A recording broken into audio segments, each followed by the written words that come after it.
today what I'm working on is my passenger door handle. It's not opening for me anymore from the inside.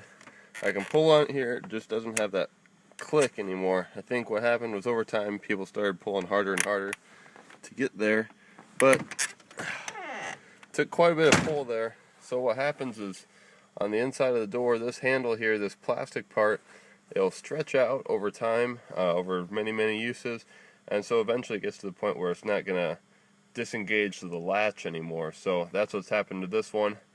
9 times out of 10 when somebody's in the truck here, they can't open the door, so I have to roll down the window and they open it from the outside. So I already went up to the local Napa store. I got myself a new door handle. This is what it looks like from the inside. Costs about 20 bucks is all, so pretty cheap. Just got to take the whole door panel off to get to it. That's the only problem. So what it takes to do this is right here in the handle, there's 2 screws right here. Those are the only 2 screws that are actually holding the door on, so nothing else screw-wise to get the panel off. Alright, so once you get those screws off, the next step, there's this panel that sits right there. This one just picks up straight up also. You can see how the clip works there. And then here's what clips into the door, just a little plastic insert there. And then what you see, that little recess in there, that'll clip right onto there. And that's how this holds on. That's how the rest of the clips work on the door. But first step, you got to get this one off right here before you can get the rest of the door panel off. Okay, I almost forgot here. The next step, this plastic panel that sits over top of the handle itself needs to come off next. And that's just a clip in. You see I already broke one of the 3 clips, but it just snaps into place right there. Okay, so here's the piece right here. You can see how it fits right over top of there. You see there's an insert right there, kind of on the bottom down in there, and also on the bottom here. So there's 3 clips that hold this piece on, and the way that you take it off, what you do is you take a screwdriver and you press it in right where that clip is.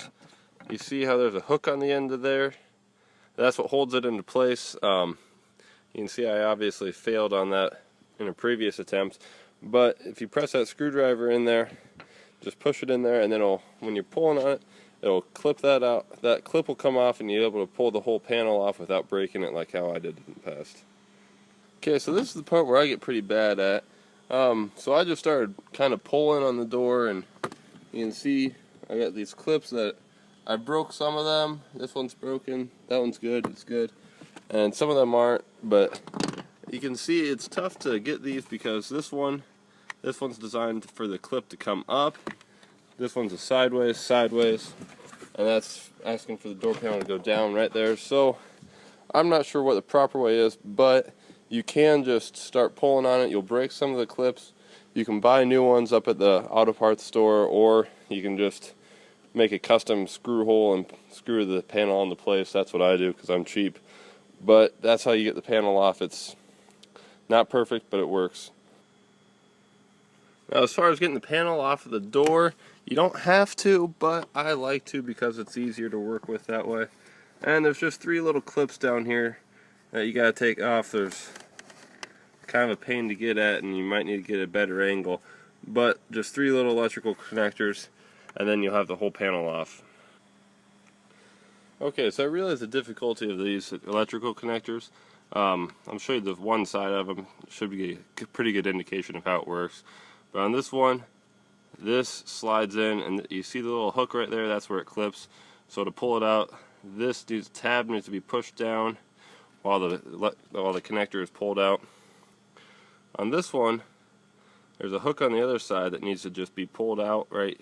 I think it comes in like this, pulled out this way, and it hooks over top of that tab right there. Pull that off and it'll slide out. And this one, the way I did it is I pulled on these 2 tabs right here, just pulled them back out while pulling the connector out, and then it popped right out for me. Okay, so when it comes time for the actual handle, the way this comes out is it's sitting in a recess and it gets pushed forward and it'll come out. You can see all the hooks on here that hook right into place on the door there, but you just push it forward and the handle will come out, then you can start unlatching it.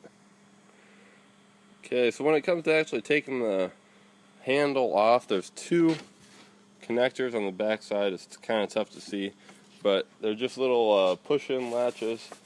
One for the, you see where that white piece is? It just pushes right into that plastic insert, and then there again right there. One for the handle, one for the lock. There's two ways to go about this. One is you work with a little area that's right back in there, or option two, you take the whole panel off the door. I'm going to try option one first and see how that goes. Okay, so I was able to get the handle off. I used the pliers, so I probably ruined my plastic connector right there, but I'm replacing the handle anyway, so what's that matter? You can see this right here, this is for the lock, and then there's one back in there, and that's for the door handle itself. So all I gotta do is push those back into the plastic pieces, and the handle should push right back into place and be good. Okay, so side note here, trying to take the handle off. I noticed that I got this old, what looks like a rivet right here, and looking at where it lines up on the old handle, there must have been a bolt, or that's where the rivet went through to hold the handle into place on the door, something that I just conveniently didn't want to use, I guess. So you might have to drill that out or something, or maybe just try to break it. It looks like I did in the past, but something to look for. It's not as easy as I made it look, I guess. It doesn't just slide out. So okay, so I got the handle on, opens from the outside.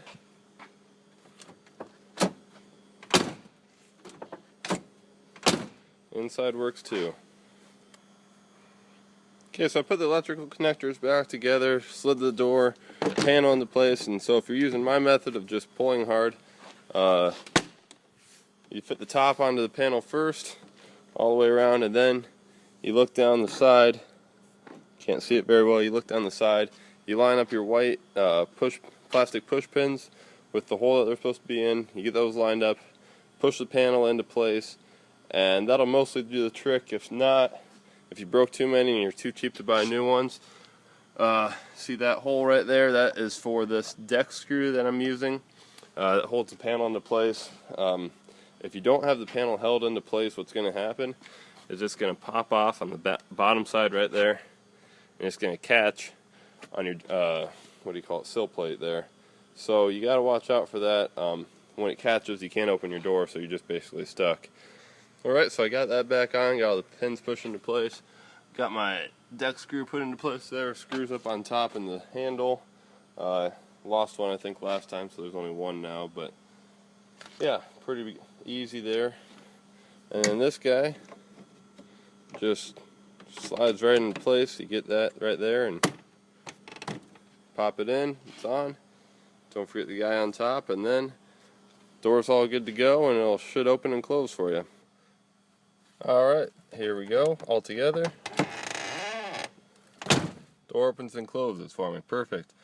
But if you're really cheap, so what's happening is when the handle stretches out, it takes a little bit more give to get to the full unlatch position. So I don't know if you can see it very well, but this cylinder right in here is kind of deformed just from opening and closing over time. You get that pressure on there. It's just not holding shape like it needs to. So that's why it needs to be replaced. If you want to be really cheap, right in here on this cover right here, this is a physical limitation of how far you can pull the handle back. So if you took this to a saw or to a grinder and cut this out right in there, you can actually pull the handle back farther, which would allow you some longer time without having to replace the door handle, just using the same one until it actually breaks on you.